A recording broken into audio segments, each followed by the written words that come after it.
ഗ്രഹങ്ങളാണല്ലോ.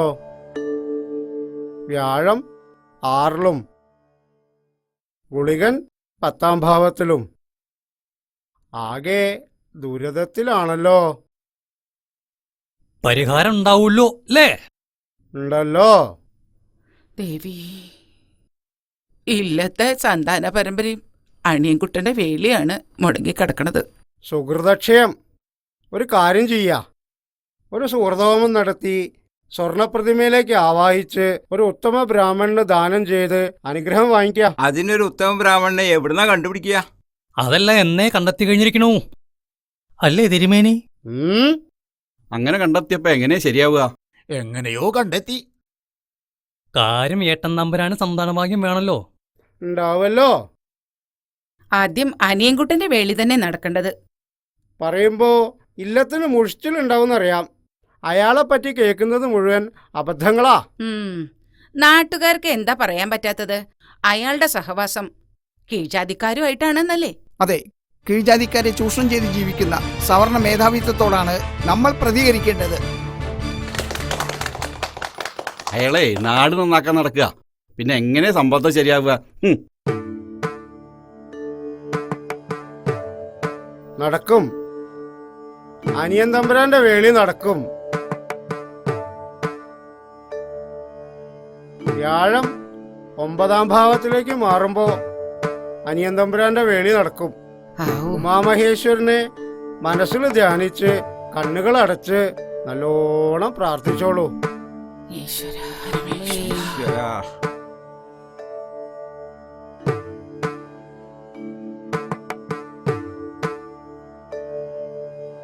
കണ്ടു ഞാൻ. മുഖം അത്ര അങ്ങോട്ട് വ്യക്തമായിട്ടില്ല. ആരാ എന്താന്നൊക്കെ ഒന്ന് അറിയാൻ പറ്റുമോ? അറിയിക്കാലോ. അവളൊരു സാധാരണ പെൺകുട്ടിയല്ല. ഈ ഇല്ലത്തില് അവളെ സ്പർശം ഏൽക്കുമ്പോൾ തന്നെ ഇവിടം സ്വർഗാവും. ഭാഗ്യം ചെയ്തവരാ അമ്മ തമ്പുരാട്ടി. നല്ലോണം പ്രാർത്ഥിച്ചോളൂ. അതെന്റെ മാത്രം ഭാഗ്യമാണ്. മഞ്ജുളയെ പോലെ വിദ്യാഭ്യാസമുള്ളൊരു പെൺകുട്ടി സംഘടനയിൽ പ്രവർത്തിക്കുക എന്ന് പറഞ്ഞാൽ ഇതിലും വലിയൊരു ഭാഗ്യം എന്താ?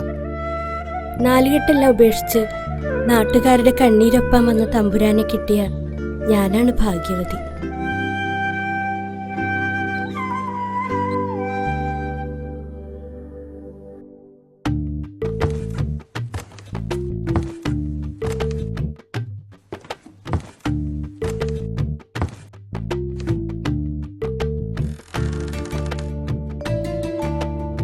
തമ്പുരാനെ, എന്തൊരു ഉറക്കാത്! അല്ലെങ്കിലും ജാതിയും മീറ്റിംഗ് ഒക്കെ ആയിട്ട് പാതിരക്കല്ലേ വന്ന് കിടക്കുക. തമ്പുരാനെ ഒന്നങ്ങോട്ട് മാറിയിരിക്കുക. പിന്നെ തമ്പുരാനുള്ള വേലിക്കാരൻ ഇല്ലത്ത് തകൃതിയായിട്ട് ആലോചന നടക്കുക. നടക്കട്ടെ, എനിക്കിന്ന് അവധിയാ. ഞാൻ കുറച്ചു നേരം കിടക്കട്ടെ. ഓ, അല്ലെങ്കിലും തമ്പുരാന് പാരം പിടിക്കില്ല. പിടിക്കില്ല. ഒന്നങ്ങോട്ട് പോവുണ്ടോ? ഓ,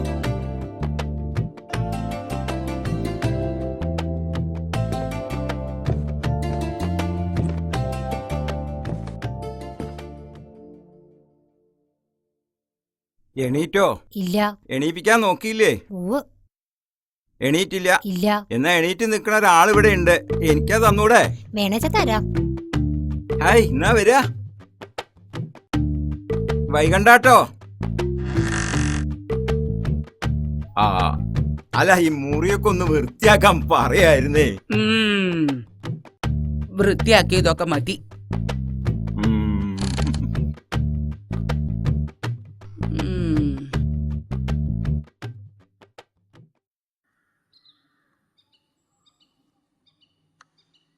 ആരോരും ഇല്ലാത്ത കുട്ടിയല്ലേ വെച്ചിട്ട് നിർത്തിയതാ.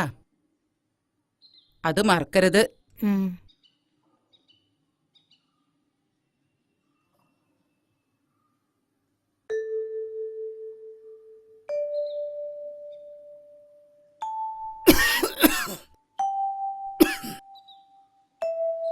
എന്താ കോരാ?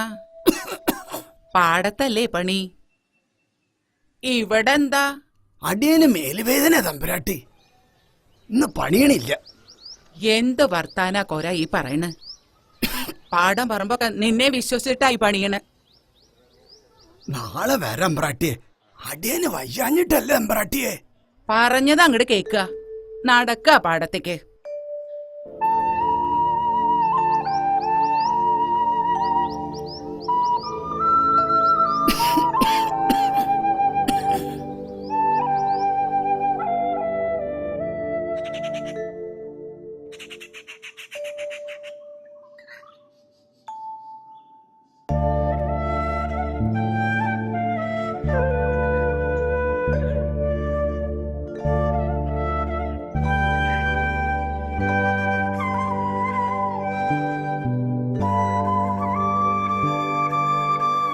ആരാണാവോ തിരയണത്?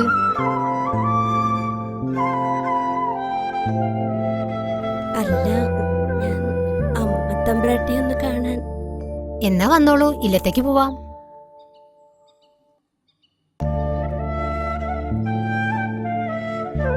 അല്ല, ഞാൻ പിന്നെ കണ്ടോളാം, നേരം വൈകി.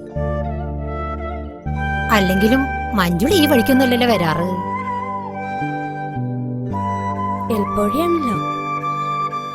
പക്ഷെ ഇത് വളഞ്ഞ വഴിയാണല്ലോ.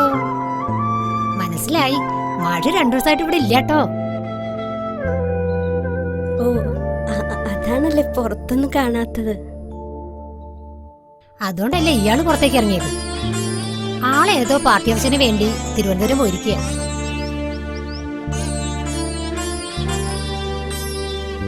നിൽക്കു കുട്ടി, എനിക്കെല്ലാം മനസ്സിലാവണുണ്ട്. ഒന്നും നടക്കാൻ പോണില്ല കേട്ടോ. വെറുതെ സ്വപ്നം കാണണ്ട.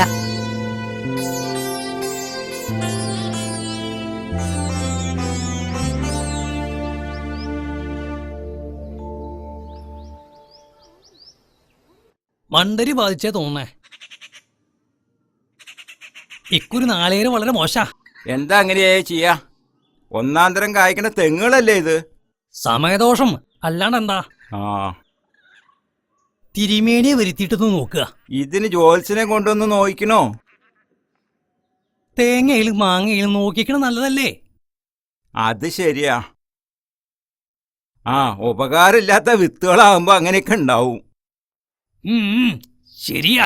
തന്റെ മാനാണല്ലോ ഈ വരണേ. അത് ശരിയാ. ഉപകാരമില്ലാത്ത വിത്തോണ്ട് ഒരു കാര്യമില്ല.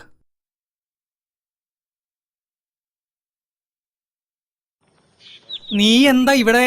മാഷിനൊന്ന് കാണണം, ഒരാള് കത്ത് കൊടുക്കാൻ ഏൽപ്പിച്ചിട്ടുണ്ട്. നിന്നോട് പറഞ്ഞിട്ടില്ല അയാളുമായി കൂട്ടുകൊട്ട് വേണ്ടാന്ന്. എന്താ ഗോപി? ഞാൻ മാഷൊന്ന് കാണാ. മാഷെ കണ്ട് പഠിക്കണമെന്ന് പറയായിരുന്നേ. അങ്ങനെയൊന്നല്ല അച്ഛൻ പറഞ്ഞേ. നീ വീട്ടിലേക്ക് വരുമല്ലോ, അപ്പൊ ഞാൻ മനസ്സിലാക്കി തരാം. മണ്ടരി പിടിച്ചൊരു തേങ്ങ.